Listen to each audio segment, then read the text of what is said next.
Hey everybody, welcome back to my channel. Hey, if you are a responsible gun owner, please leave your comments below in the comment section and let me know what you think about this story, because I think we could all learn from each other. I totally can understand from both sides how it went the way that it did. I have been pretty disappointed to hear a lot of males, especially East Coast males, justify the shooter's actions. I'm not justifying the actions of the shooter either. However, I can totally understand why he did it. I have been in the shoes of both people before. I have been that neighbor who complained about children or noise, and I've gone upstairs, complained. When I was younger, I used to have horrible migraines, and anytime I heard pounding coming from upstairs or from next door, it was like a knife was being jabbed into my head and it would be killing me. I would go upstairs in pain, practically in tears from the pain of the sound, begging and pleading for them to just please stop your children from doing this. At one point, the guy that I was dating had to go upstairs and advocate for me as well, but I know what it feels like to need rest, and you can't get it because of somebody else's actions, you know? I've also been on the other hand where I made too much noise. I lived in a luxury apartment when I lived in the Baltimore area, 3rd floor, key fob, parking garage, elevators, granite countertop, you know what I'm saying? Electric fireplace type shit, lovely place, but small and connected to other people. And I like to play my music loud. I love bass in my music, and that was a no-go. I got noise complaints from the people that lived on top of me, people down, and both people on side. And one day I said, oh, I gotta get me a house because this isn't gonna work. It's not fair to them, and it sure as hell ain't fair to me. So I had to do that. So I can understand on both sides, where they will be coming from and how they might feel. Also, getting complaints when you feel like you're not doing anything wrong. It's like, well, what are you talking about? We can only speculate what was said in that conversation. Right? Everybody's got their ideas about what the father said. People got their ideas about what old boy from downstairs said, and at the end, and the issue was this: regardless of what was said, just words, was any of those words worth taking the life of somebody? I don't think so. Any way you slice it, because of something that somebody said, that's not enough for somebody to shoot another person in the back and then shoot their offspring as well. But here's the kicker. It wasn't just words. The father, the man of the house, brandished scissors. Now, where I come from and what I've always been told, especially by people who don't mind popping off at somebody, they always tell me, if you pull out a weapon, you have to be prepared to use it. If you pull out a weapon, you better use it, because the other person is going to retaliate, because now they feel threatened and they don't know if you're going to come and get them later. So if you show it, you got to use it, kind of thing. And I don't know if the father ever got that memo or not, but I think that is what escalated the situation when he brandished the scissors. I also see commentary about people blaming the wife. Now, I think this is just part of the whole gender divide. Anytime there's a black woman involved, it's automatically her fault and not the fault of the actual person that did the crime. But because the woman was nagging the husband, she should have stayed in her place. She exacerbated the situation. It's all her fault, right? Pure nonsense. Not even gonna further address it because my mental bandwidth can't even deal with that. So I'm just gonna ignore that portion of it. But I think the wife played her position properly by encouraging her husband to come inside.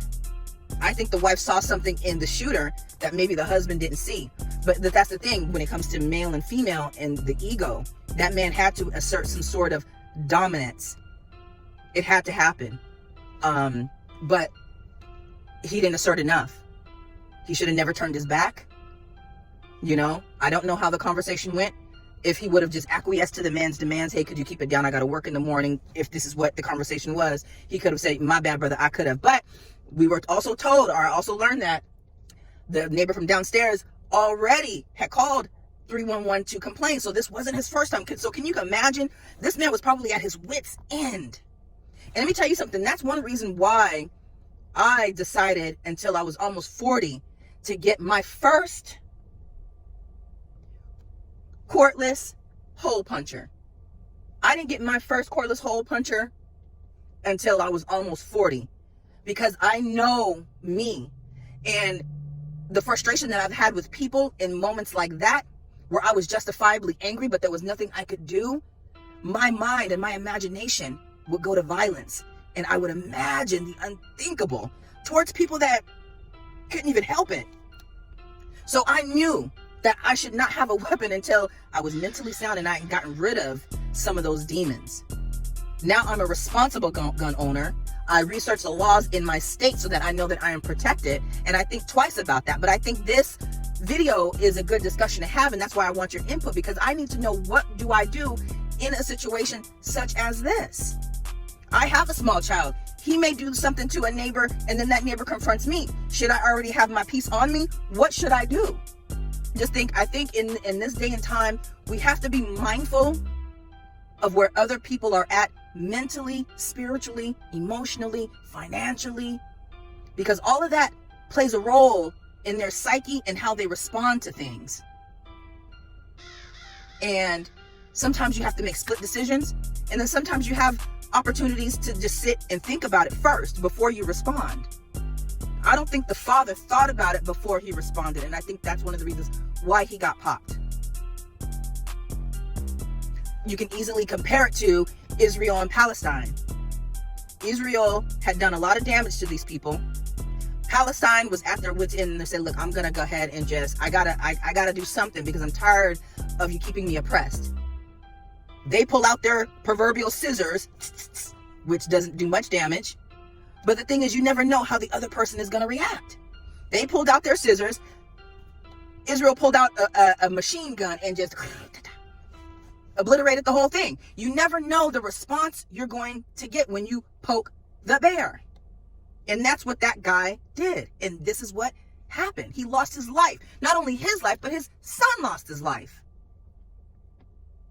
In situations like this, I think the main takeaway would be to pause, take a deep breath. If you have a chance, take a deep breath. Ask God for guidance in that moment, and then proceed. At the end of the day, better you than me. I say that all the time. Better you than me. You got to go before I'm going to go. And that's just the self-defense portion, that self-preservation that kicks in. But we have to be mindful, and we have to think about the consequences to any action that we take.